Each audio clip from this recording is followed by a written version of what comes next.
have one of the guys on Johnson, Damian Johnson on Florida. On Florida, sorry, on Central Florida. He had 40 in the game. Yeah. So like these guys, it was 100 to like something. 100, both teams like over 200. It was incredible. And then I went right into the Florida game. Watch that. You know, the deal. Auburn was up. Auburn was up big at the half. They're up 8 or 10. 8. And you know what happened? And then I checked out the Duke game. You know. Yeah. Yeah, it's fun. You know, Yankee baseball, a little Met baseball last night. Mets a lot of sports yesterday. I knew we were going to have a sixth inning. Yankees 8 and the Pirates 4, and the pitch. Swinging a hard yeah, man, look at the Yankees pouring it. Yankees pouring it on these kids. And picked up the ball, you know, and they continue to beat on them. Yankee baseball, baby. Did that hit off Hill's like kneecap? It did. In his career, no, it like he didn't even throw it. Nah. Before that though, because right before that, the comeback. Let's see. Off of his bat. Opie to Jazz for one over to first for a double play. What a gorgeous play! It's right after by this, Anthony Volpe on the short hop. He's doing it all day. He got a big smile on his face out there. Right here. I like Volpe and Jazz. Next play. 54 hopper. Volpe and Jazz is an elite combo right there. Yeah. The Pirates come to bat in the bottom of the 6th inning. Is it this one? I think this is the play. And this is the play. Ground ball off no, I think he tried to glove it. But it just Yeah. Then he got the boundaries right. And Hayes is on. Probably a base hit. I wish he would have threw it. They didn't score though. Low light in his career. Base hit. They don't get anything out of this. So 1 out, and Hayes back to first for Alexander Canario. The Pirates started off to a slow start. I said that they'd be better. I don't remember what I said. I know I was optimistic about it. And they don't look. They're not looking good at all. Sort of taking a pretty big lead. They still got a beautiful ballpark. Goldie's having a really good day. He's 2 for 3 with a walk and a run. But they're not looking good at all. Goldie swings. Yankees going right through them. The New York Yankees, man, they're playing in an inferior league compared to the National League. They have an opportunity, and that in itself, that's why, you know, those teams are not as good as the teams in the NL. So here is Austin. And now we come in here, we beat up this bad NL team. This is one of the bad teams in the NL. One of the few bad teams. Judge will tag. The left fielder's Tommy Pham. Doesn't have a great arm. Judge coming in, he'll score easily. As Pham's throw barely got back to third base. You had Pittsburgh coming in third place with 79 wins. Yeah, they're not looking go for the lockdown duty here at 10-4. Tricky Nick says no torpedo bats. Wah. Wrap it up tomorrow. Strike 3, I don't know, man. Are you and there you go. That finished it off 10-4 again. Grisham with the 2 home runs, a nice breakout game for him. 3 home runs. Volpe continues to 4 RBI day. And they win their 3rd game in a row. Look at Volpe. Volpe does his thing. Yeah, good stuff overall from the Yanks on that. We'll show the Mets highlights soon.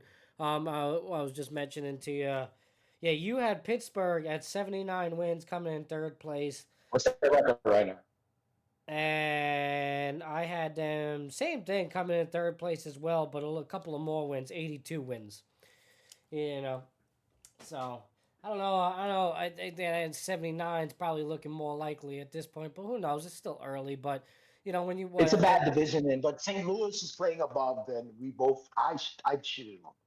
Yeah, and you know when you're off to this, you know, kind of start 2-7, and it's also kind of difficult too, you know. So I'm just adjusting your camera real quick. You don't have playing the torpedo bat Yankees either, huh? Nick, I did want to talk to the talk about the torpedo bats, but Nick, is that you saying that you're in approval of the torpedo bats? You kind of mocking the naysayers of it? Yeah, what's going on? Yeah, explain yourself, because you know, listen, as long as it's within MLB's guidelines and just a quick understanding of the torpedo bat. For one, it's been around before. It's not like, you know, a new thing, right? Like players have experimented with it. Oh, why is that fucking changing on me? Players have experimented with it in the past. So it's nothing new, but you know, now it's just because the Yankees started the year off so hot. Everybody's got to find a freaking reason. Even though last year, I believe Stanton was utilizing it in the playoffs and things like that. Nobody said a thing. So really, what the whole He was phenomenal in the playoffs, and he man. was good, yeah. And then for some reason nobody caught on to that. By the way, like now we're just catching on to it now, because I'm surprised. It was that Brewers game. You That know, Brewers game, bro. Let's see what Nick said. Nick said I was for the torpedo backs. Alex Boehm of the Phillies was the first Philly to get the bat. This year, did Exactly. Alex Boehm started with it? Again, right. It's not the first time. I think the torpedo bat, the idea of it even goes back further, man. Like even like way back in the day in baseball. So they've experimented with it before. And again, there was that notion that you're improving the area. You're making the area near the label fatter. So essentially, if a player gets jammed, you're going to be able to make good contact. That's not the case. That's not the science behind it. It's literally just taking the end of the bat, making that smaller. And if you know anything about baseball, you never want to hit the ball off the end of the bat. For one, you're prone to breaking the bat. Two, you're just not going to make good contact. Going to be like a bit of a cue shot. And, it most likely, unless you're lucky, a little seeing eye single, something like that, it's not going to result in a good hit. So you're just reducing that I guess surface area, right? The concentrated wood at the top end of the bat, and bringing it back down towards the middle and just fattening up the middle part a little bit. It's not down by the label. What happened? I can't lie, bro. Yeah. It's, the way you're describing it, it makes it seem the bat more dangerous. Makes the hitter more dangerous.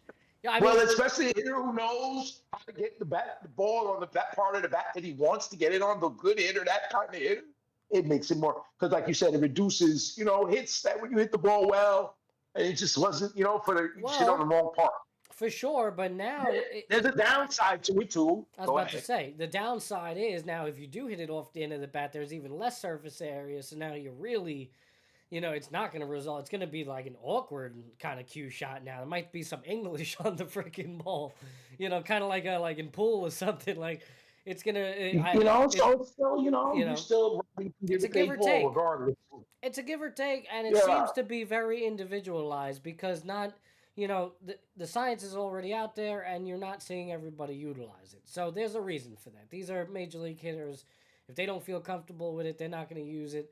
Judge, he don't have one. Look what Nick said. He's right, man. And that's how everything is in sports. Guys will figure it out, like what Nick said. Plus, give it a month or two, pitchers will have the torpedo bats figure it out. And he's right. Yeah, he said if they allowed steroids in the 90s and let them have the bats. Well, for sure, you can't argue that, Yeah, but I don't have I wasn't having the exact same thought process on it, but I'm definitely on his side. Like, who cares, man? It's in the rules. The bat weighs right. It's got the measurements. It all matches up. Whatever, dude. As long as it's in the rule, I don't care, man. You know? It's like the tush push, man. They you saw what happened. He's like, nah, the tush push is a go. It's in the rule. Like, get out of here. Well, figure it out. There's still time for that too, for them to outlaw the tush push. But we'll see about that. No, they let it go. They said it's going to ride this year. Oh, that's it. They already went there. Okay. All right. They did the rule changes and everything. There's some new stuff. You're right. There was they did that. Recent changes. Yeah. They did that a couple days ago. Okay, so that's good to know. Nick says, give them the torpedo bats, have the All-Star game at the Polo Grounds would be great for baseball. That would be amazing. Have the All-Star game where? I will say at the Polo Grounds, he said. At the Polo Grounds. Yeah, resurrect the Polo Grounds. That'd be amazing. I will say this. You mentioned, Nick, that the pitchers will have the torpedo bats figured out. I don't really think it's a matter of that. I don't think the pitcher's approach changes in any way, shape, or form with these bats. Because again, it's that's essentially where the hitter wants to make contact always anyway. So yeah, maybe if the science makes sense to where you want to kind of like feed a guy away. If you're a righty, you want to throw away from a righty. Throw it outside the zone. The same thing with the lefty.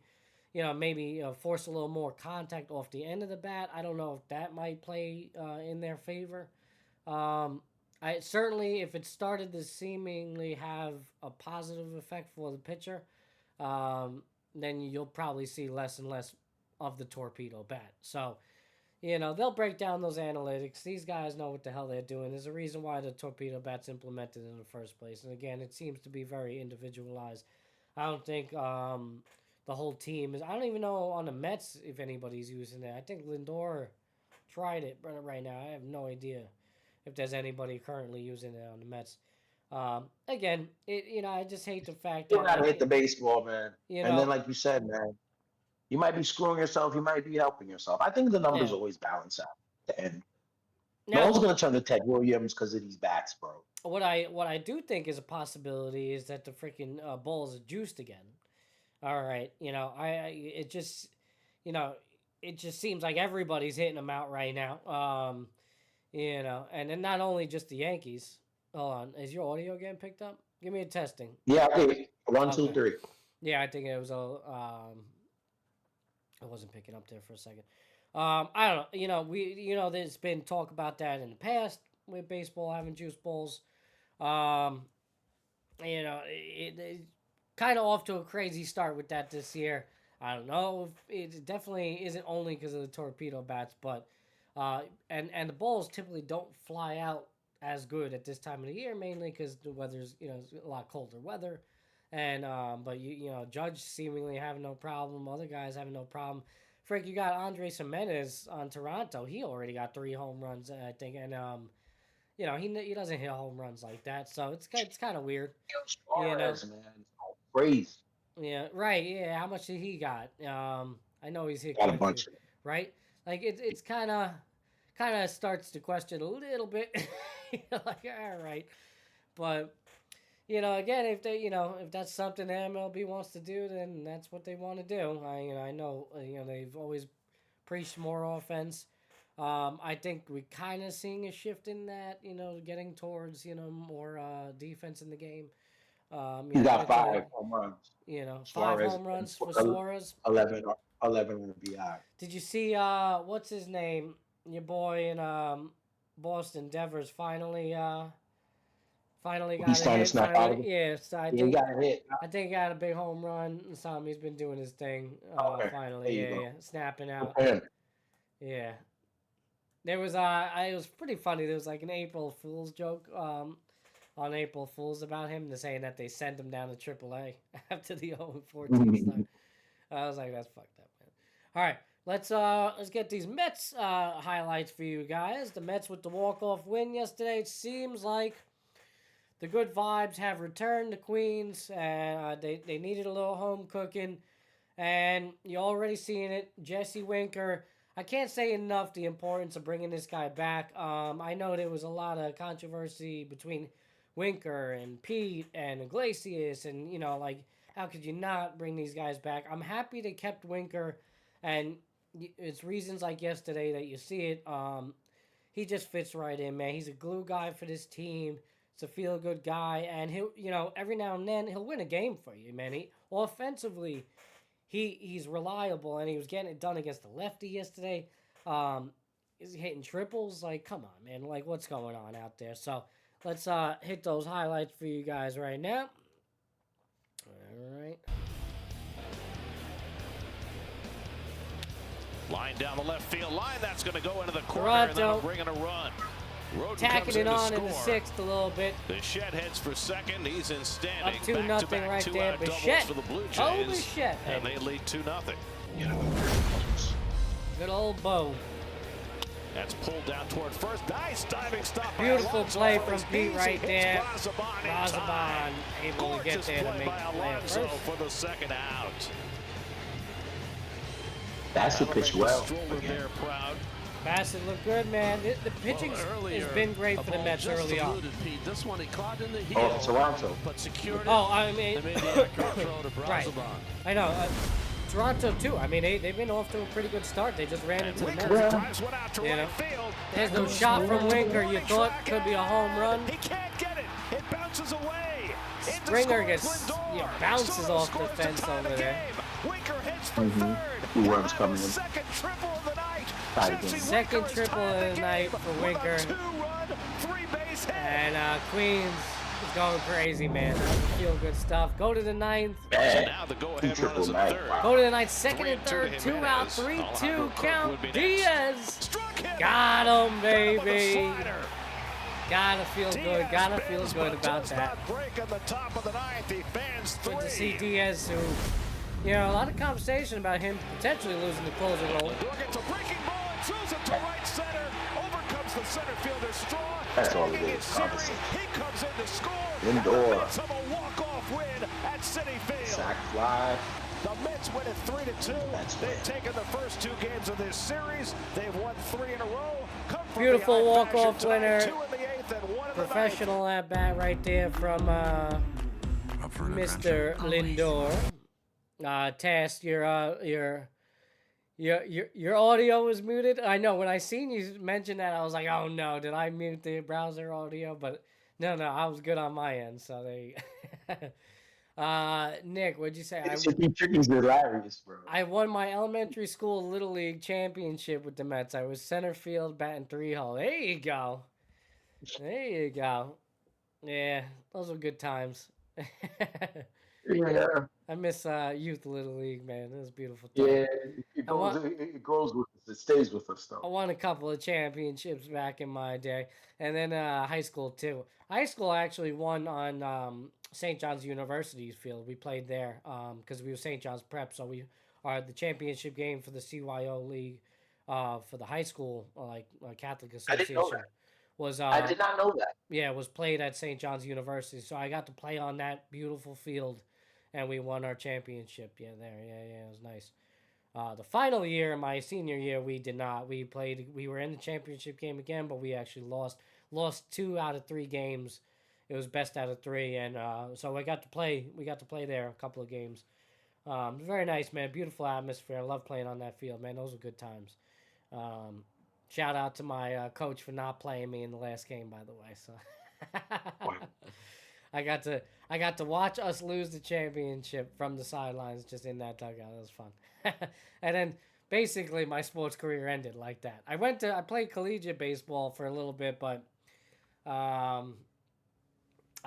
kind of like retaliated because I found out that like as the season was about to begin, we were in the fall aspect of the preparation for the upcoming season, so there was like a fall league and everything. We were getting prepared for that, and the school that was a D3 collegiate school, Cobleskill, New York, they announced that the program was ending after a year. The baseball program, they were like cutting funding to it, and it was like one of the reasons I went up there. You know what I'm saying? I knew a couple of guys that were played on the team. Back in high school, they went up there. So figured it was a good fit. That must be tough. So I was like, all right, screw that. Screw that. So I just stopped playing. And then, But at the same time, it's like coming out of a place like, all right, yeah. F you guys there. And then I just got to partying. So, Yeah, you know how. And then that spiraled into a whole nother thing. We'll talk about that on the Mental Monday. Yeah. That's good. That's more appropriate for that show. But, man. I hear, Nick, you're a pretty good golfer, bro. Sean's been chatting you up and saying that you got the swings, bro. I don't know. We got to hit the golf course this summer because, for one, I finally played last year. That was my first crack at actually playing like full 18. I had never done it before. I've always gone to the range growing up, did that with my dad a lot, but never played like a full 18. We never went out there. So I did it a couple of times last year, a couple of times by myself, but I went a couple of times with a couple of friends of mine. And I loved it, man. Golf's a freaking hard game, but my short game. It's fun, man. I never played. I really want to. Yeah, and it's perfect down by you, bro. You got all the courses over there. Florida's known for absolutely. It's insane, and it's all 100%. Pretty much, all year round with you guys, at least over here, when it gets really cold, everybody stops playing for the most part. It's not as many courses. I got 2 courses right by me. I got one literally 5 minutes away. That's where I play locally. It's nice. It's a very hilly course. But nice, quiet, reserved, and then there's one by the bridge over there on the Cross Island. Another nice course as well. I haven't played over there yet. But Nick, yeah, man, we got to get out there and do our thing, bro. See that, Nick? And I know Sean went to Top Golf with him, and it was impressive. Yeah. Oh wow, Nick was over there tearing it up. He said, I played at Georgia on a work trip, shot 48 on the front nine, which is good. That's minus 100 right there. So that's pretty good. Triple bogey 2, par 3. Okay. And 40 on the back for 88. Man. First round of the year. Oh, that was recent. And 40 on the back, bro? Jesus Christ, that's solid. That's 88. That's... Yeah. What was the par that's for the course? Like a 72? Was like a 70? That's pretty damn good, bro. Yeah. Yesterday. Good for you getting out there. Yeah, 72. Look, I called it. How about that? I know my golf. All right. By the way, speaking of golf, we got Augusta National coming up soon. I'm going to be talking about that. I am hyped. Yep. I love me some Augusta. All right. So that's is the Augusta? When is Augusta? When is the Masters? It is what? It's next week? No? Hold on, let me check. Wow. When is the Derby? I know they're close. Those are I like those two. They run hand in hand. April 10th. April 10th to the 13th. $20 million purse, baby. So the Derby's the next month. The Derby's in May. Is it May for the Derby? Yeah, Derby's in May for sure. Yeah. Yeah, man. Oh man, that's one of the bucket list things I want to do for a sporting event. I want to go and see the Masters, man. I want to go down there and catch a freaking Saturday, Sunday, man, and really take out in the atmosphere. See the winner. Like, that would be awesome, man. I think I got to make that. That sounds like a good trip, man. That sounds like a good trip. Remember, you got that page is right up there. You can go there to open. I know. That's also, of course, I want to make it easier. I want to get good enough so that I can play on Bethpage Black. I'm not good enough to play there yet. It's hard, like, getting in. It's hard getting a reservation for that. It's crazy. Like, Bethpage is huge. I've driven past it quite a few times. It's got like I believe a couple of courses.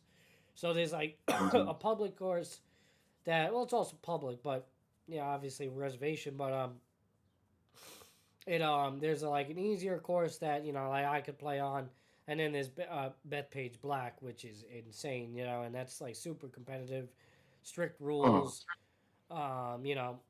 dress the whole nine. Like, you got to be buttoned up. It's on good behavior over there. Can't be fucking around. What is Nick saying? So Nick talking about hours to get on Pebble Beach. The warehouse I'm visiting is 3 hours away from Augusta. That's freaking awesome, bro. It takes 2 years to get on Pebble Beach, and a round of golf is $300. That's insane, bro. $300. $300. He said, but before COVID. Yeah, well, yeah, that's right, because it's probably more expensive now. The big caveat. Yeah, I mean, that would be insane. That's like a bucket list, right? Golf destinations. Well, Pebble Beach, forget it. It's probably a ridiculous amount of money. Could you imagine spending like $300 just to shoot like plus 30? Like, and just tear up the course. I bet you that would be pretty experienced, though, right? Just like, it's like, that's the absurd thing about golf, man. It's it's a very elitist sport, by the way. Like, I've got to experience a little bit of it. Man, people get very testy on the golf course, man. It's very, But, like, could you imagine spend all that freaking money just to, like, shoot, plus 25, plus 20, just, like, tear it up, just be absolute shit, It is an experience. It's fun, I mean, for a lot of people do it. They go out, they drink a little, they hang out with the guys, everybody always says to get away from the wives and all that, but, I like the game, man. I personally, for me, I like it because I like to challenge myself. It's not just like, I want to go out there and actually shoot a good score. So, I kind of get a little upset if I hit a bad shot, but it's awesome, man. When you finally get that, like, one good shot, oh, man. It's a beautiful. You're a competitor, of course. Yeah, sure. yeah. I like to, I like to go to that level. So You like to not lose. That's for sure. That's for sure. Little basketball last night. I could get those highlights up a little. We could do a little basketball highlights for a little bit of NBA, little Detroit. The Nixies won last night. Towns with 30 points, 121-105 victory over the Hawks. Finally, they really beat exercise the demons, baby. Because the Hawks be always screwing us up, bro. I don't know. They beat the Hawks when it don't matter. Yeah, right. Absolutely. Yeah, when there's a couple of games left in the season. You mentioned it early on the show. We didn't mention it yet on episode 14 yesterday. Carmelo Anthony. Yes. Inducted into the Hall of Fame. Yes. Melo. The great Carmelo. All right. Undisputed, Hall what? I wanted to say something real quick, about Carmelo when you talk about Cooper Flag, it's more of a nod to Carmelo to what he achieved, what he accomplished back then, and doing what he did. Mm-hmm. That's his legacy. Almost like no one can do that. You only get one shot to do it. That's one of the biggest parts of his life because people take shots at him. Even I have been a Carmelo detractor. I didn't like when he was on the league. I didn't like his time in New York, I should say. Mm-hmm. I did it because I always knew in the back of my mind, we're not going to win a championship. Uh-huh. We're not going to. So what? We're not going to win the championship. Oh, you guys won 54 games with J.R. Smith, Iman Shumpert, and those guys. We're not going to win a championship. We weren't because LeBron and Wade and Bosh were together. Mm-hmm. So it bothered me. So I was always a detractor of him. But I would be remiss not to say how great of a player and scorer and all time that he was. So, and like I said, what he did at Syracuse as a freshman. That's going to end up being his legacy and how great what he did was. Where 20 years later, here we are. No one can do it either. The same thing he did. Carry his team to a national title at being on that level of a player that he was. And don't forget what he did in the Olympics as well. I mean, he was, honestly, he goes down as Olympic Carmelo. It goes down as one of the best Olympic players of in USA basketball. And then even not being able to be on a championship team or playing in an NBA final, he never played in an NBA final. I think he played in one conference final in his career. With that said, this guy I think is 8th on the all-time scoring list. I think. We can pop it up. Yeah, sure. So, can you? This guy. Come on, man. I mean, at the end of the day, anyone knows me a long time knows.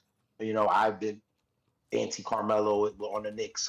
Like I said, I don't need the Knicks have won championships in 1973 before I was even a twinkle. So that's all I want. I heard Malusis on the radio, and I knew Carmelo's regime, his era wasn't going to give it to me. So I dismissed it. I didn't care about the 62-point game. I was like, so what? I did not give a damn. But pull it up for you guys right here. Makes me say this now, how great of a player he was. And I have to say that. Carmelo's all-timer scorer and great NBA player, Hall of Famer. He deserved everything.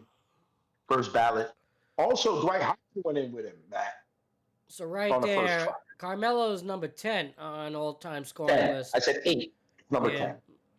Dwight Howard went with him, Maddie, and I think Dwight deserves it. I know. I was kind of questioning it a little bit, but then I'm starting to think, you know what, man? Dwight had, a hell of a career. He really did. Years, and he was so dominant. And he kind of... He was the last dominant center. And he readjusted his game later on in his career, too, and it was very...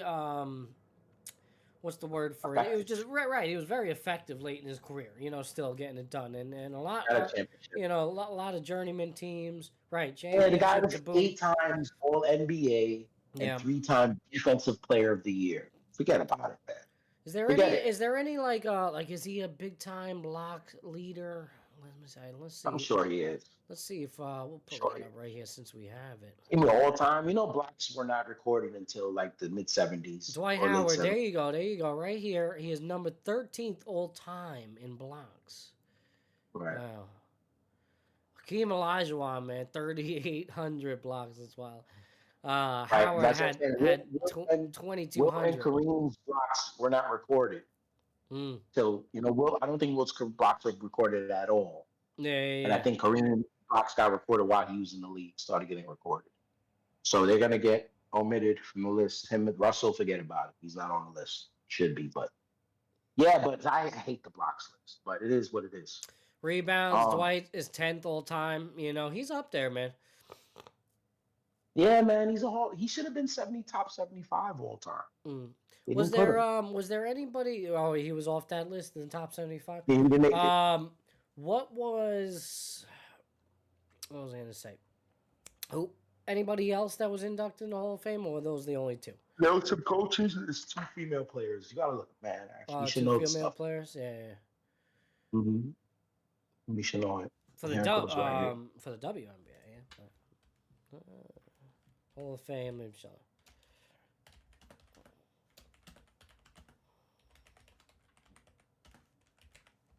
Do. Pull it up right now for you guys. Let's see. Yeah, Carmelo, Dwight, headline, Hall of Fame class. Who else? Who else is it? All this talk. Yes, we know who else was in there. Man. There was 2 female basketball players and a coach. Yeah, I'm looking. Sue Bird. Oh wow, good for Sue Bird. Maya Moore, Sue Bird, Sylvia Fowles, Billy Donovan, Danny Crawford, Mickey Arison, and the 2008 USA Basketball Men's Olympic Billy team. Donovan. The 2008 Olympic. That was Melo was there, right? That's Melo again, man. Yeah, there you go. Melo twice. Melo twice. And I mentioned that with the Olympic team. So there you go. That's a beautiful thing right there. You know, good for Sue Bird, man. Nice. Illustrious career for Sue Bird. She continues to do her thing, stays relevant in the game, and good for her. And as good honors for her. Hell of a career. And all time. And her team is going. Her Connecticut Huskies are going to compete in the national championship today game at 3:00. I'm looking forward to that one, man. I'm looking forward to all the sports today. I'm really pumped up about everything. We're gonna run tomorrow morning. Another run. I had a good long walk this morning. Yeah. But tomorrow we're running. Yeah, I'm gonna hit the pavement tomorrow hard. Yeah, I did 8 miles yesterday. A little tempo run. Nice. I did my tempo walk, but I'm gonna run tomorrow. You know, a lot of working out nowadays. A lot of water drinking. Good. Yeah, man. It's going to be a interesting. I want to do all of that and I'm gonna be ready tomorrow for the mental health show and then for the national title game. I don't know how we're going to do that. We're going to be on during the national title game, Matt. Well, too bad. We got we can't let the people down. All right, tomorrow. Let the people down. Yeah, I'm gonna have it right here, looking at it on silent. I'm commenting on it. Yeah, I'm gonna be right here. Right here. I got the dual monitor set up, so I'm I probably gonna do love the it, same man. thing as well. So what? Yeah, I'm gonna have the dual monitor. I might have it right here, right beside me. I don't know. I'm gonna figure it out. In case I'm gonna watch it. In case you guys didn't hear in the news, we announced yesterday that there's going to be a new addition to Epis Radio. Tomorrow we will be debuting our new show. It's called, for now, Mental Mondays with Epis. All right, every week we're going to break down my mental health videos that I do on my personal Instagram page. I've been doing it for quite a while now. I don't even know how long it's been. I think well over a year. I'd have to go back and check, but I created this idea that, on social media, I was influenced by others to just put out like a feel-good video every week, every Monday. And, it's kind of resonated with quite a few people. Thanks for everybody that has silently reached out to me over the span of time that I've been doing it. It really what has kept me going and kept me making these types of videos. And it's been very therapeutic for me. I battled depression and drug abuse for years. And, it was just something that... something not only to just help cope, but just to feel, normal again. And the fact that I've been able to connect with other people along this journey has been amazing, and it sometimes people support in silence, but there's other times where I actually receive some messages privately, and we talk, and it's just nice to know that there's other people out there going through the same thing, and that's kind of the whole point of these videos. It's just really connect on a different level. It's so easy in today's day and age to disconnect from one another. In this technological age, it's we forget how to socialize, we forget how to go outside and do the things that we were so used to growing up, right? Dub, I mean, I know you and I can relate, you even more so than me. We just grew up in a different time before cell phones, before like the internet like it is now. And me myself, I was always outside as a kid. I was always interacting with other people. My mother didn't know where the hell I was half the time. I was halfway across the freaking borough at some points. You know what I mean? At a young age, and drinking water from the garden hose. Damn straight, man. Drinking water from the parks, man, the public park. Cause I still be drinking out of that rusty ass spout. Like that shit is my thing. But playing with the fire hydrant the whole night, the deal. But I feel like as we've gotten older and so much wrapped up into this technological age, and it's kind of hypocritical because how we're all sitting here together talking about this. We're on a social media platform doing the whole thing on two, as a matter of fact, but that's the whole point of it. We wanna try to revamp this space that we so often consume, and if we can get together and have a discussion about these natural human experiences, these emotions, these issues that we're having, whether it be depression, things to ourselves, we keep sure, them to ourselves. right, not good. It's important. It's so easy to get distracted and detach from society and talk to your friends, your family, and things like that, and just kind of suppress the things that you're going through. And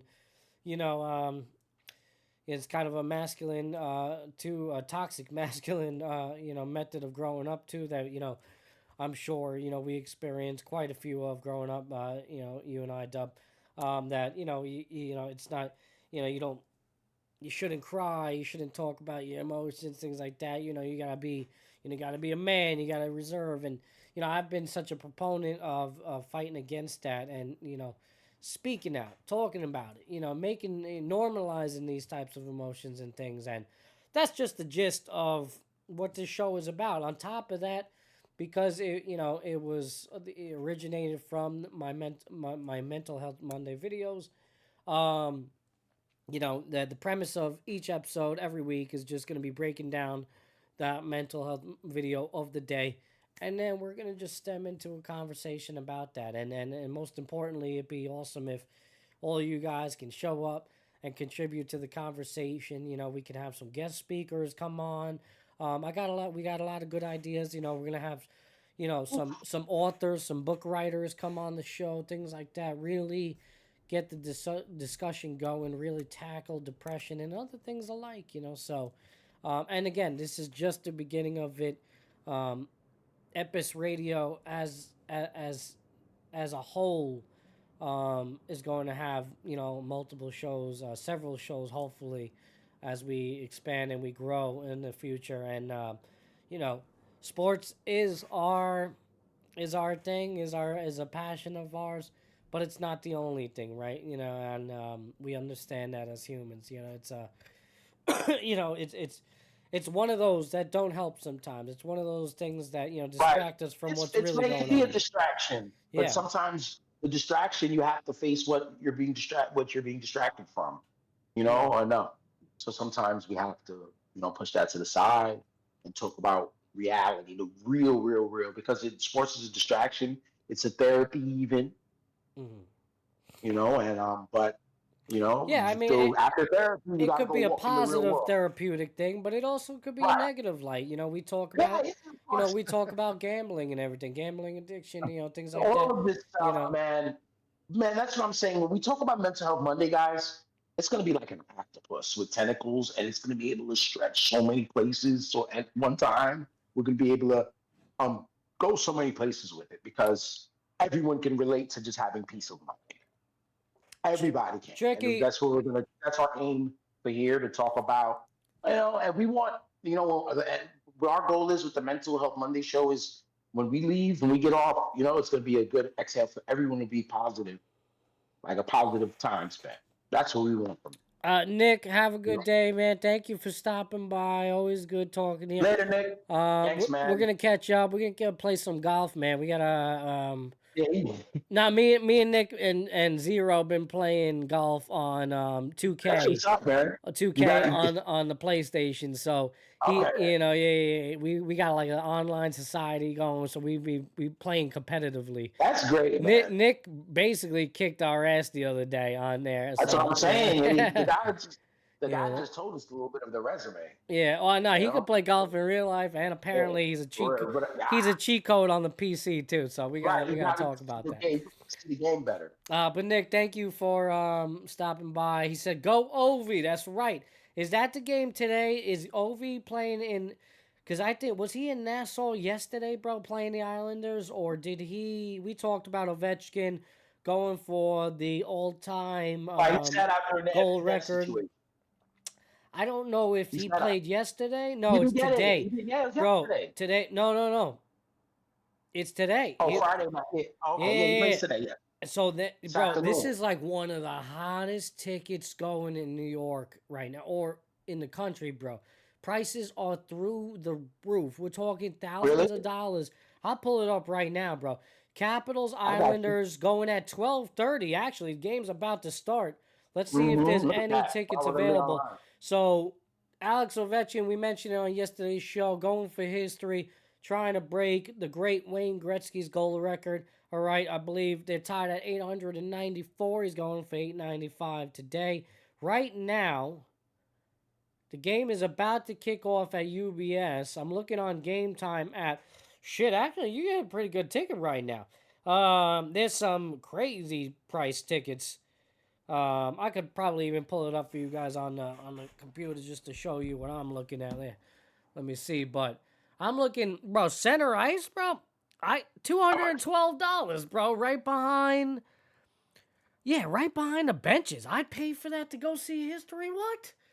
Oh my God! How much? $212, bro, to go see the Ovechkin break that record. That's insane. They're about to hit center ice right now, face off.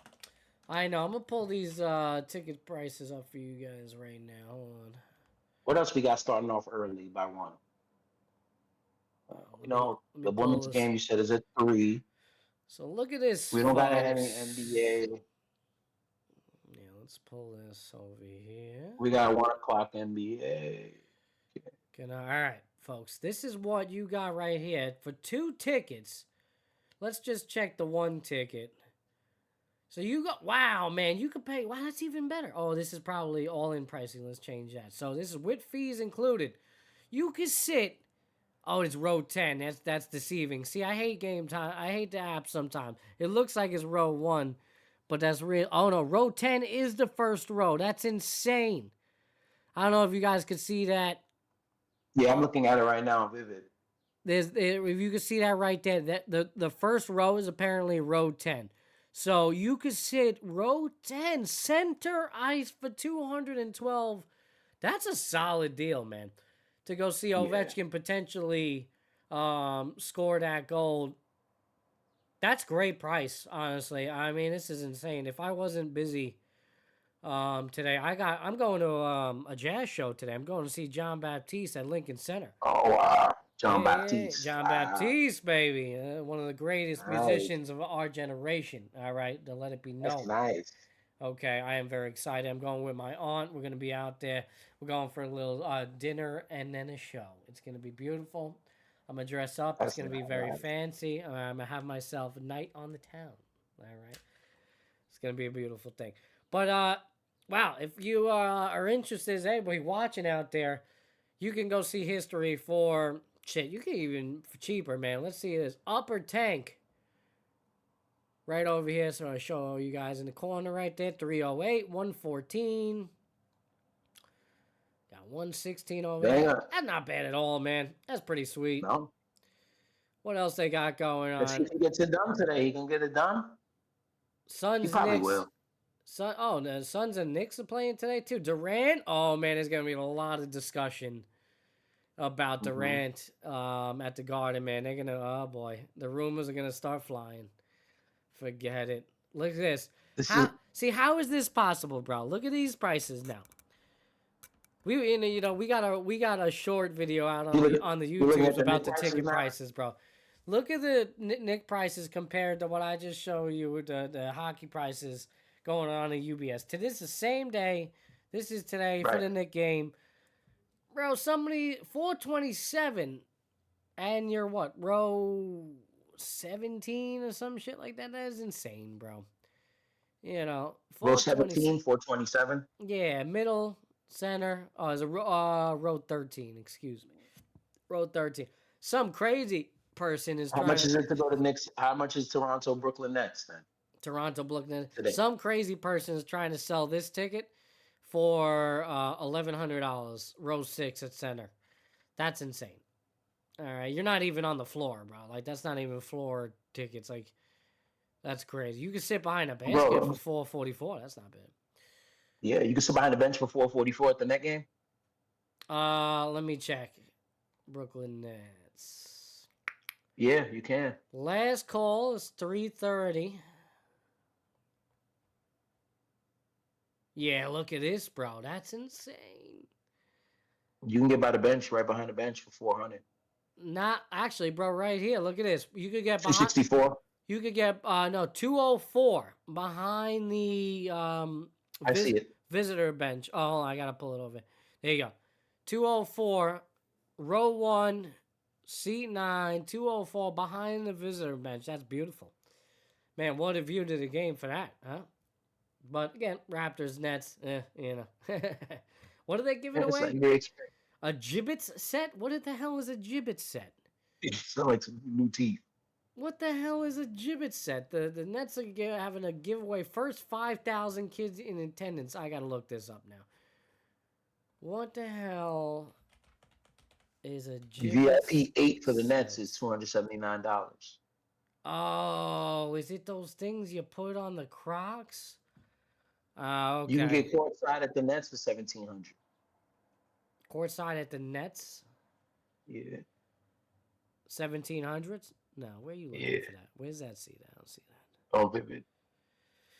Oh, they got that on Vivid? There's nothing available. Yeah, maybe it's because I got the one ticket here. Let's see if there's 2 tickets. Oh, yeah. $2,200 on the floor, bro. Yeah, right. In between the benches. $1,300? Yeah, look at that. Jesus Christ. Insane. Ticket price. That's still not bad, man. A regular guy can go if he really wanted. Mooncake set to decorate your crotch. Of course you know what a freaking gibbet is. Oh, my God. There you go, babe. We get gibbet sets at the Brooklyn Nets. First 5,000 fans. I didn't know that. See, I didn't know that. Did you see? I'm pulling up. This is what a gibbet set is, bro. If you have Crocs or any of those holeless shoes, you know, you can buy little gibbets and you decorate your Crocs. They probably have NY New York Liberty gibbets at that game. Oh, for sure, yeah. Yeah, no, gibbets. You can definitely purchase it. Oh, if you'd have asked me, I would have thought it started with a G. Yeah, no, J with a J. Totally not how I expected it to be spelled. I know. Thanks, Mooncake. Thanks, gibbets. babe. He said, "What the hell is a gibbet?" I had to look it up. I'm like, "What the hell is this?" Oh man, you got Crocs for days. You don't know gibbets? Shame on you. I did have gibbets, but I don't have them anymore. I have these Crocs. I have these shoes that are similar to Crocs, but they're not Crocs. They're called Canes. It's like a recovery running shoe, so that's what I use. Okay. Yeah. So I don't wear the Crocs, bro. I'm not a Croc person. Dylan's got the Yeezys, bro. I hate those shoes. Yeah. Those like holy, you know what I'm talking about, right? No. You see, he knows what you don't know the Yeezys, man. See, you getting old too. I'll pull those up for you. Hold on, right here. Hold on. The Yeezys. The Yeezys. What's Yeezy, bro? I know. Yeah, there's a bunch of. Is it the slides? Let's see. No, not these. These are not it.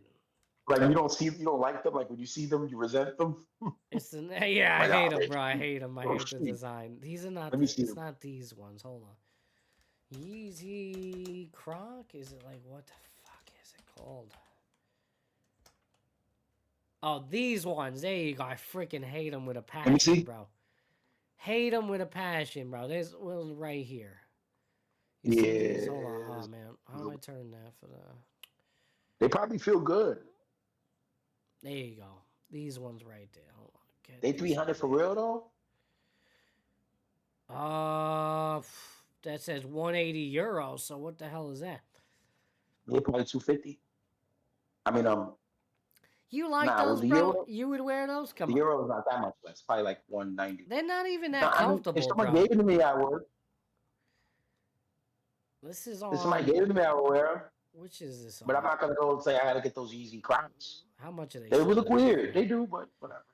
How much are they selling this crap? I seen people with them, bro. Oh, see, these are the ones that I was talking about. This is what I got. These are the Canes. They probably feel good, bro. These are the Canes. See that? Look at that price tag, baby. $80. All right, that's a nice price tag. Probably get a promo code even cheaper. All right, these are nice little recovery shoes. They massage your feet, and you can actually run in these. So these are nice. Called Canes. No way, you can run in them. Yeah, you swear to God, bro, you can run in these. Like that platform and everything is very nice. The tread on is very good. It's a very comfortable. I beat the hell out of them. Nah, man, I'm telling you, you don't run a lot. You know, a little light run. You know what I'm saying? Like 3 miles, something like that. Slight recovery run type thing.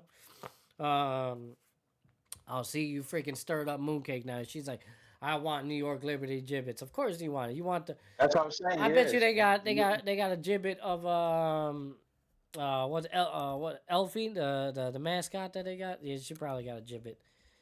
Was it Elfie the elephant or whatever? I think her name is. But yeah, bro, I recommend these. The Canes right there. I like the Canes, bro. But how much are these Yeezy foam things? What the hell is the ones your kids got?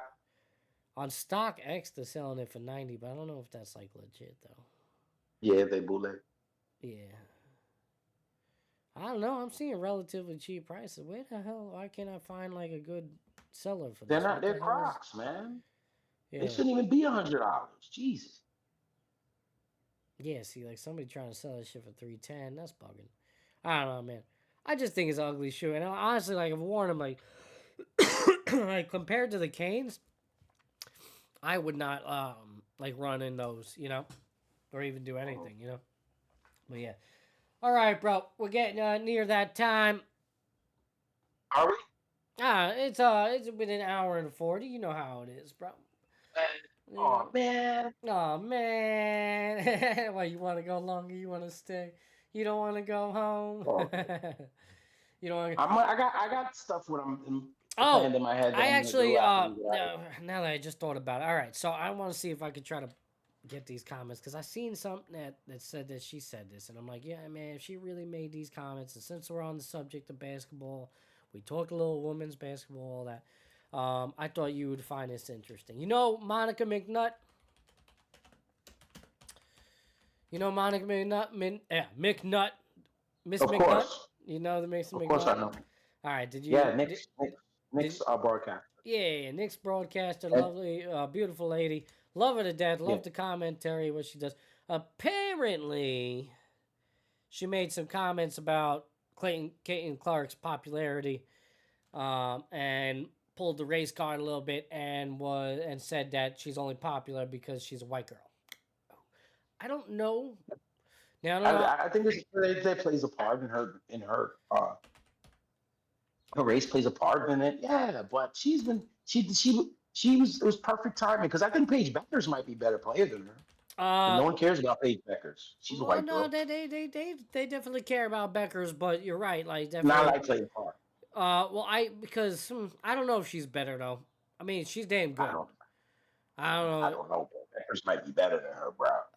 I mean, I think eventually when she's in the league, she's in the league playing. Yeah, I think that'll be a conversation for a later date. No They're gonna doubt. they're gonna be rivals, bro. They're the same age, you know. But All right, but what did Monica say? Can you tell me yeah, verbatim? I'm trying to find. So I'm trying to find if I could get an audio for it, but Let's do a good old I'm trying to find the opinion audio. on a.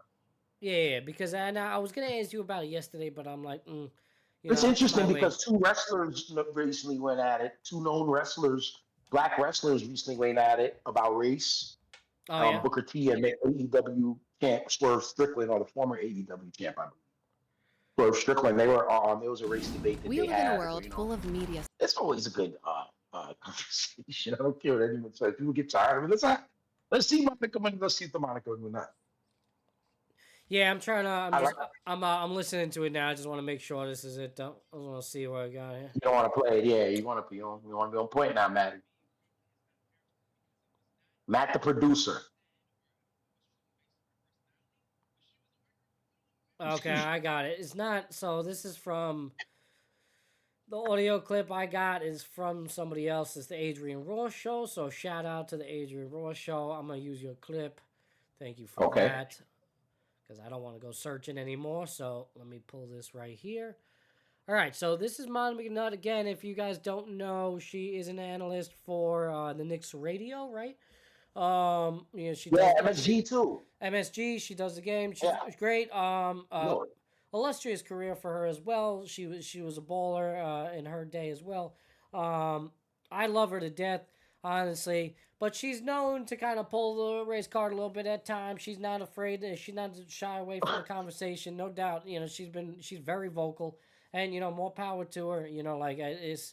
Listen, I'm not saying it's a negative thing, whatever. But I understand why she's saying what she's saying. But I have my argument on it too. You got it. Let's get it, Natty. Let's get some real context in it. Let's get a nice little 30 seconds, 5 seconds of it. Please. Move my face.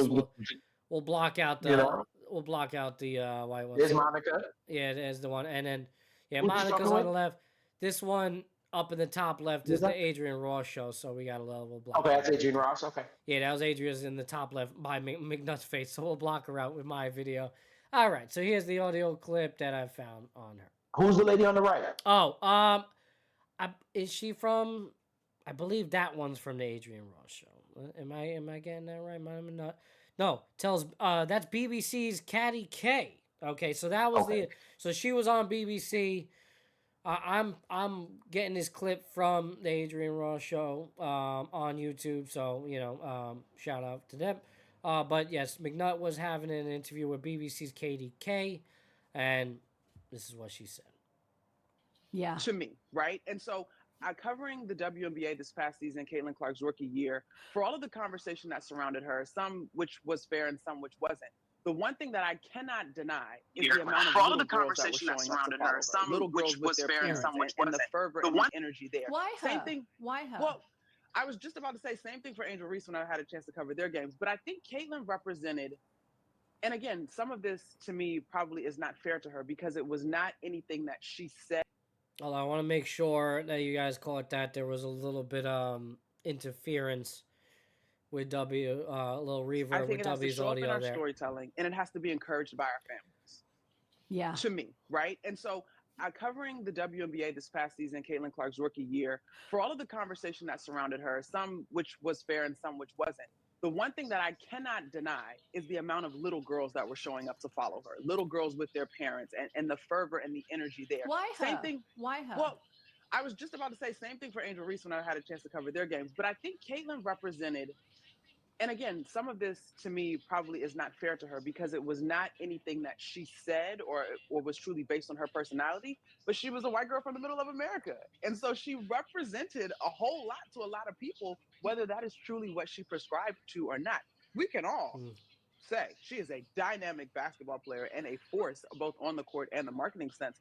But I do think same thing with folks that may have fallen in love with Angel Reese that may or may not have agreed with everything they had to say either. We attach our fandom to these icons for all types of reasons, and sometimes they may not be based in all truth. I'm going to start off. Right. Yeah, that's enough with that there. W killing me with the reverb there. We got to figure that out. Well, because I thought I had muted. I should have muted my Discord. My bad. Yeah, that's what you should actually do. Wrong. Yeah, you should mute the Discord. I think that's how we got to do that for future reference. My bad. That was on me. I got to be on point. I should have muted my Discord. Obviously, I got to hear it though. My bad. However, we did it earlier on in the show was good because I wasn't getting a reverb in my ear. I fixed the issue on the stream end of things so that not everybody was picking up on that, but it was only me and my ear so it was bothering. Okay, so, good. You heard the comments. And listen, I don't know why she's like, when you listen to the clip in its entirety, I don't know why, she's under fire. She comes from an understanding place. My whole thing is, Caitlin Clark, yes. Can you say that she's gained popularity because, her being white? Sure. I think it helps. No doubt it helps, right?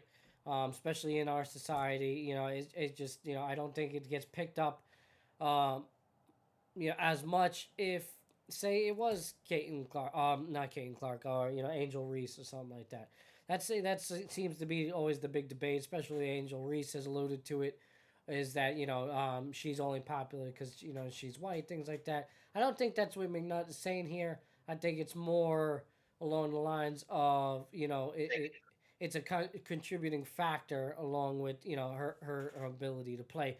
Because again, yeah, if you want. It's true, but so what? What's wrong with that? That little white girls who like how she looked and like where she from wants to follow her and follow the game because her. What's wrong with that? There's nothing wrong with that. Yeah. I mean, are they not supposed to have, a passion and following?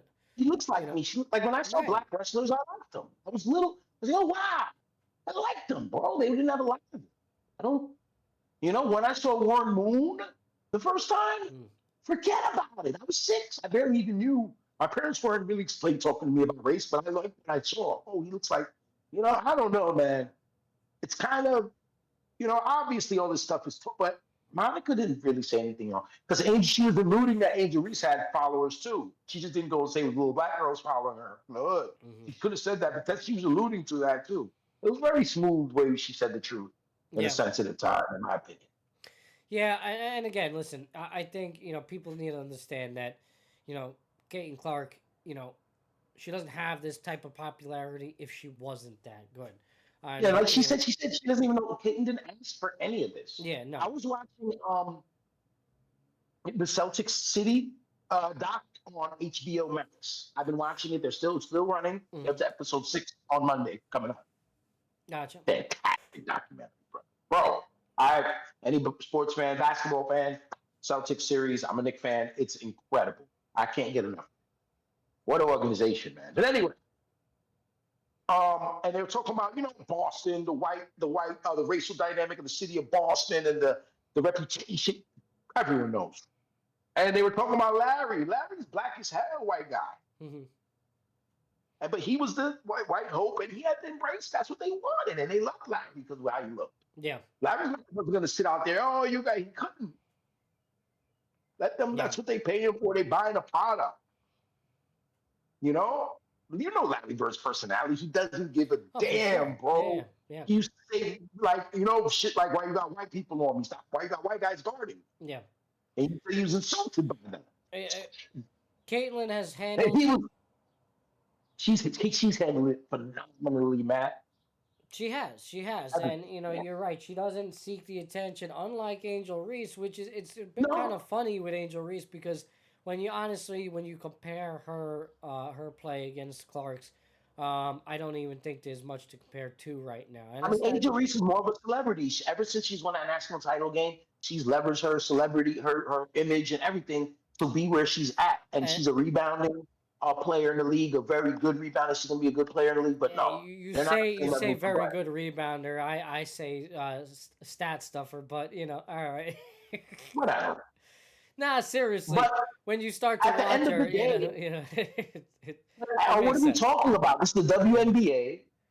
These two had brought a new fan base to the league. I don't care, Angel, because old girl in Las Vegas is better than both of them. The best, what's her name? Yeah. My only thing, listen. Aja Wilson. She's better than both of them. But it's not about who's good. It's about bringing these eyes to the league where we're talking about. Aja Wilson is probably better right now, but Clark is soon to be on her way. Yeah. No, It's it's about the not. marketability. Yeah. And Angel has her McDonald's deal. Well, And, Angel cracked the code, that, bro. Angel cracked the code because she's making tons of money. Yeah. Right. And she's bringing the attention to the league as well. It's rather intentional on her part, and it's really just a revenue thing for her, because like I said, I'm not saying she's a terrible player. She's not terrible, but she's very good. She's not of the level of I don't even know if she's an all-star in the league, bro. That's the thing what I'm saying. That's the reality of it. Like, truthfully, she's not there yet. There's a wide discrepancy. But I mean, to sit there and dissect her game in the league is not we to do me it with men's players. Why not do it with women's players? It's not like it's not like the NBA or the MLB where we can. It is, but you can do that. It is. But I mean, it's absolutely like that. Equality, bro. Make it equal. We can break down the games and analyze them. And the league is growing just fine. Last year, that Caitlin Clark, they should have put her on the Olympic team. I thought they should have put her, even if she wasn't. They should have put Angel on there. Yeah, you're trying to grow the league. For sure. That was a bit of a drop the ball on their part, no doubt. Right. But and that's what we're trying to do here. Clark also did say she wanted to rest, take the time. The way the WNBA season lines up is not conducive to the Olympic Games, so Well, she's always going to say the right thing, man. She's perfect, bro, for the role she's in. This kid is going to say the right things. Caitlin is great, man. Her personality, she needs a lot to be one to wonder because she's quiet, she's reserved. Yeah. And she's the perfect person for this job. And like the timing has been impeccable because, like I said, you see all these players kind of were jealous of her. Some of them were girls jealous of her. Like Tarazi's being jealous of her. It's funny though. I get that they're jealous, but you really should come from a place. If anything, you should be jealous at her ability to play better than you. You shouldn't be jealous that she's helping to improve the game and all that. Now you decide to switch up the camera on me? Go vertical, bro. What happened? Go vertical. What happened? No, I can't go vertical right now because I'm charging it. I'm charging the phone. See, I adjusted your camera for the vertical look. Now, now you. I'm sorry, bro. I'm charging the phone, man. How much time we got left? Nah, we're good. I don't need the charger. I got 20%. I don't need the charger. I got you. I was about Let's go. Yeah. We're gonna close it out. That was the last segment of the show, anyway. Yeah, so I did. It's good that I was able to remember that. I want to bring that up and talk about that because that was interesting. I like Mom McNutt, and I think she's great analyst. And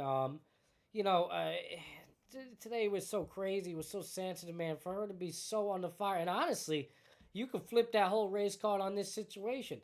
If she's a white person saying that, I don't saying those same comments. I don't think, or maybe I don't know. I could be wrong. Maybe it goes in a completely other different direction, but maybe she doesn't get as much criticism. Maybe the white lady who says it gets more criticism. I don't know actually. If a white lady, in the same, if you totally flip the play. Yeah, if it was McNutt, but she's white. You know what I'm saying? Saying the same words. Well, when you talk about bringing white people to basketball, white people are a minority in basketball. Now I know, but how would that play if like a white lady was like, oh well, I mean, it's always gonna. She's only popular. She's only popular because she's white. Would that receive more criticism or less? When it comes to talk about race in 2025, always gonna work with someone. Some people don't want to hear about it at all. And me, guys like me and you, we're definitely willing to engage. Then you got other people who, it's slippery. But it's definitely a slippery slope. Just be like fair. Yeah. I don't think I think white people could say things too if it's true. Like, especially bro. I mean, if you have influence, you have influence, and there's certain people you're gonna influence. Yeah. Caitlin Clark has brought a lot of far right people to the WNBA. Right? Because of the race thing. And whether we like it or not, race is money in media. Yeah. It's money. So we don't know what's real or not inside the scenes, but we know outside the scenes, it's always going to get our attention. We're always going to talk about it. We got a black guy and a white guy here, so we're going to go. We can do this. We're going to have fun. We could really get into this. Mm-hmm. But let's just be honest. Like the white girls from Iowa love Caitlin Clark, and their mom and dad bring them to the games, and they weren't bringing them to games like that before. Is that true? Well, the one thing is for sure is that Caitlin Clark has changed the game, and it's obviously. I'm not saying when she said it, she was like being the games. I felt her like, yeah, you would be there. When it comes to ticket prices, and listen, we've had the thing that really stands out is that they've had dominant white women in the sport. Breanna Stewart was just an MVP. She didn't have that same influence. Yeah, man, it was the Angel Reese putting the face, doing the scene thing when she was doing the John Cena thing. That sparked it. Yeah. It started because it was bad. It was two rivals. They turned the rivals their second go around, and then there was a black girl and a white girl, the white girl from the Midwest and the black girl from the hood, and it just bam, it was perfect. It was just perfect. She wouldn't have blew up without Angel, and Angel wouldn't have nothing be where she at without her. They're the Bird and Magic. Yeah, they're just not both the best, because Bird and Magic almost get instantly the best players voted. That's what you were alluding to, like Angel. She's really not all that. She's a good player. She's a nice player, solid. And I agree with you. She kind of like saying, not saying it, but it could have been another player who got this attention. But no, it only could have been Angel. Because there was off the court things that happened, political things that happened right into the sports, and then boom, and that's what created it. You have to capitalize on this instead of us. Because you can go to the tiny comment section, you're always going to have the Angel's a villain in this story. The way I look at it. Yeah, for sure. But she put herself in that position, It's like self-inflicted. Yes, but she's embraced it. Yeah. She leveraged it, and she's always going to be a factor. I just hope for her, and for her sake, for that young lady's sake, she doesn't let it mess her brain up. And she really, because this is entertainment, bro. Yeah, I agree with you. I think it's hindering her growth as a player. I think she's too focused on the nonsense. Yeah, because Caitlin, she puts more. She has to put more work into the narrative than Caitlin does. Caitlin could just cruise by and be the good guy, be the good girl, and shoot, make hoops and cross over people and stuff. Well, the one thing that's going to talk the most is actually going out there and producing, and she knows how to. Angel did that 3-on-3 tournament thing. She's everywhere. Yeah. But she wasn't good. She wasn't good in it. They won the game. They won the championship. Yeah, but she didn't play. She wasn't good. She won the championship 3-on-3 team. She wasn't good, bro.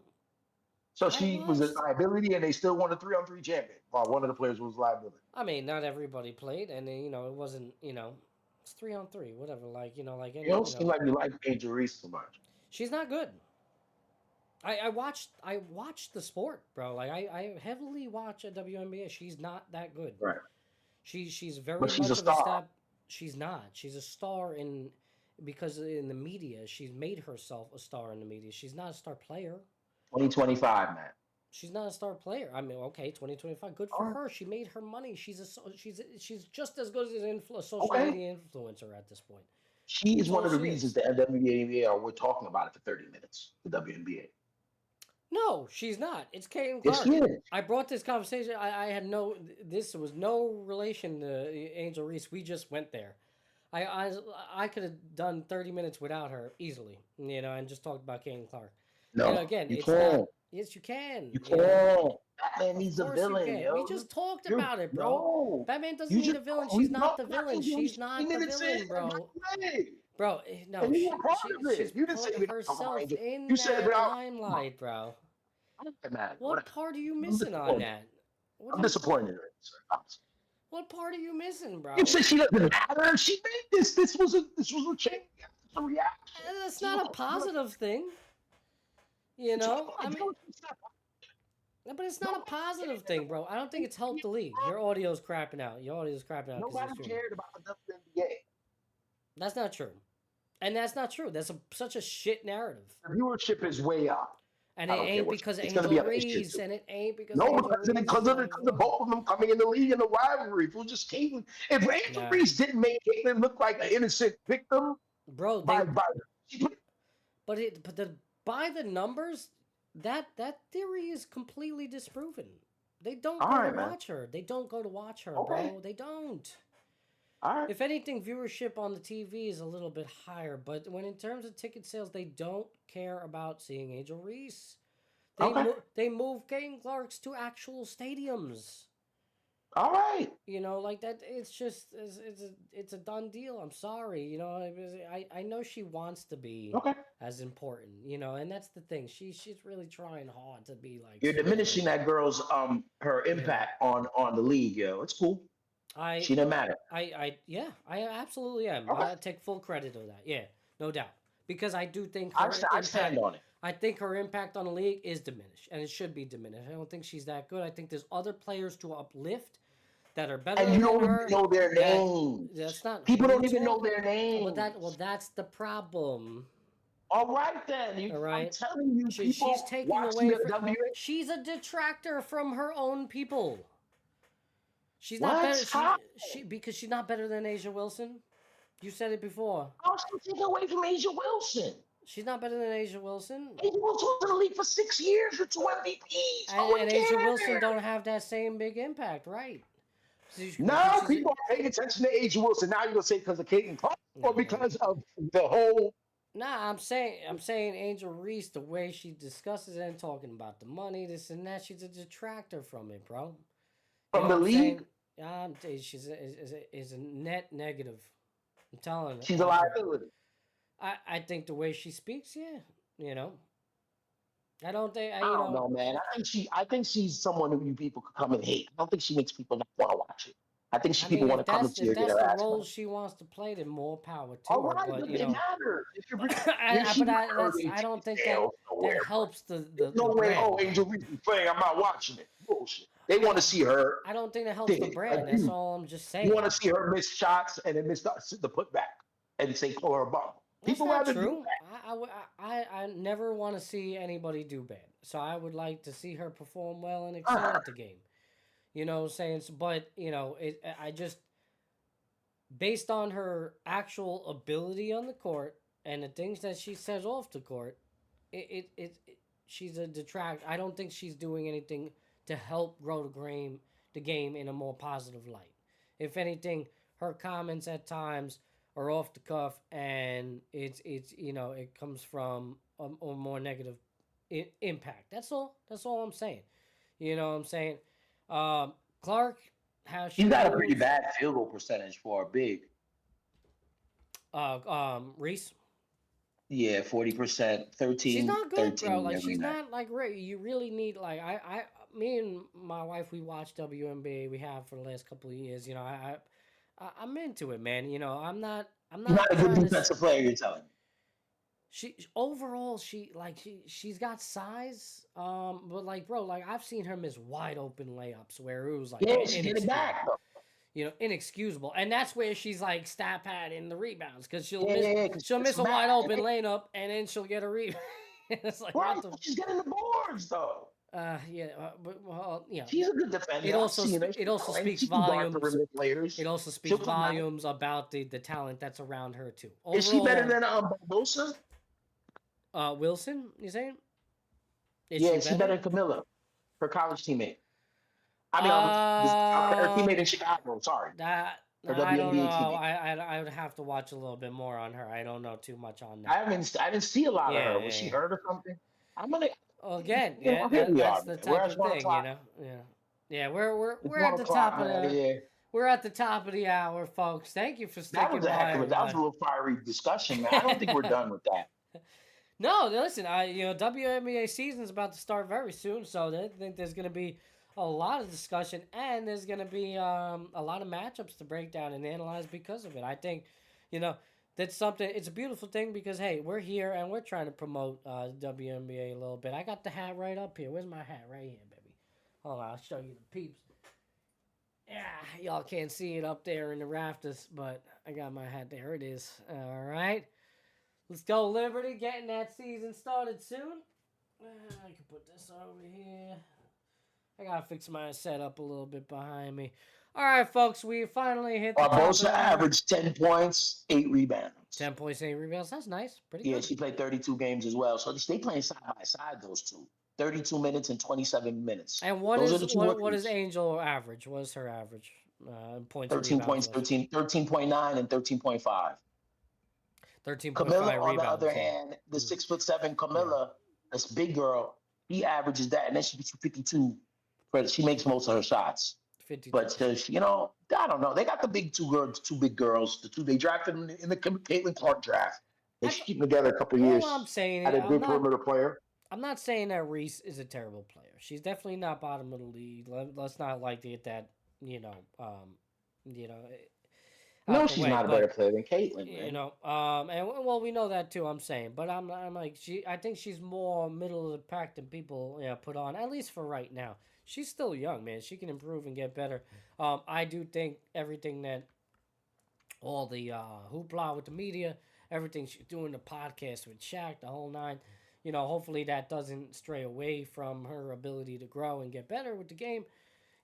But we've seen other players, both men's and women's, do that as well. And I don't think Angel will be doing it. Yeah, she probably will be doing it during the season.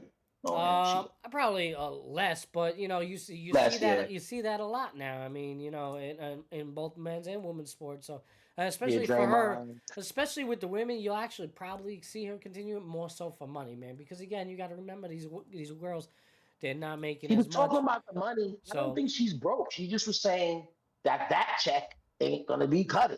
But it pisses people off when she talks like that. I don't think she cares. She ain't broke. She's in fact she's made a lot of money because of all this stuff. Right. She's made way more money than she makes in the league. So that's what I mean. Right, way more, exponentially more. Like, so when people see the quote, maybe she makes it sound like I can't afford what I'm living. Yeah, I'm sure she can, but she's just not getting it from the check. So that means a lot of her contemporaries are not getting living as well as she is, or able to move around as well as she is, being the celebrity she is. But being the celebrity she is, she's going to see that they're going to be people who come around. That's what I mean. They're not going to have that status, and they're going to hate. Detractor or helper? I don't know. Yeah. I don't know, but there's going to be people come to the league that are not going to like her. Like, yo, F her. Look at her. She get all this money. She's not that good anyway, like you say. And We'll she's going to have that. So she has to keep it up. She has to stay sharp on the court. There is talk about a lockout with the women's. There's a new CBA that needs to be signed with them. So, we'll see. Let's see if they, get in advance. I'm sure they're going to work out a deal and get something. But, and it'll be an increase. I don't know how significant an increase it will be overall for the league minimum and things like that. But we'll see. Hopefully, she steers them in the Players Association in a good direction with that, and hopefully they can strike a good deal. So there's going to be a lot of discussion about that going forward for sure. And she's a pioneer in that, there's no doubt. So she plays a role heavily. So, all right, folks, that's all we got for today. All right, I got to do a bunch of stuff editing-wise and get this show out there now for you guys to enjoy later. There'll be a live premiere later on today. Get some short videos out as well. And again, we announced it yesterday on episode 14, and we reiterated it today.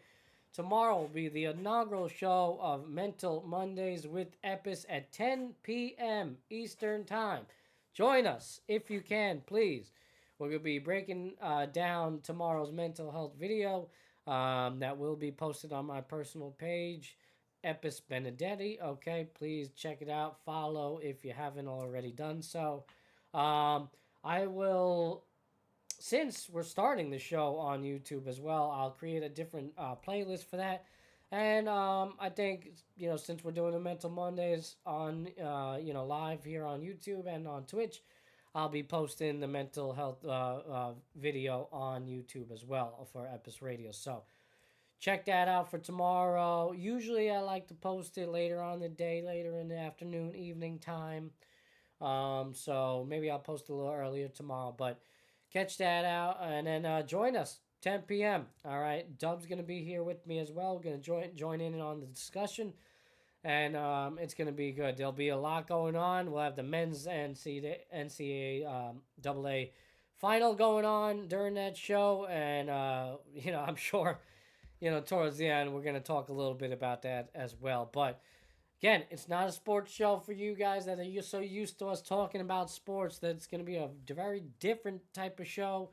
We're not even going to have the same intro, the whole nine. All right. So please be tuned in for that. All right. And as always, keep showing up. Dub, any closing comments? Oh, guys, just can't wait to see you tomorrow night. All right, folks, you heard it. That's it. That's it for today's show. It's been a beautiful show today. A little dreary day. I hope the rest of your Sunday goes well. I'm going to go enjoy myself a little jazz in Lincoln Center tonight, so I'm having myself a night out on the town. Again, stay tuned for updates. We'll do the live premiere of the replay of this show on W's page on YouTube later on today. All right, and as always, folks, keep showing up. We'll see you tomorrow.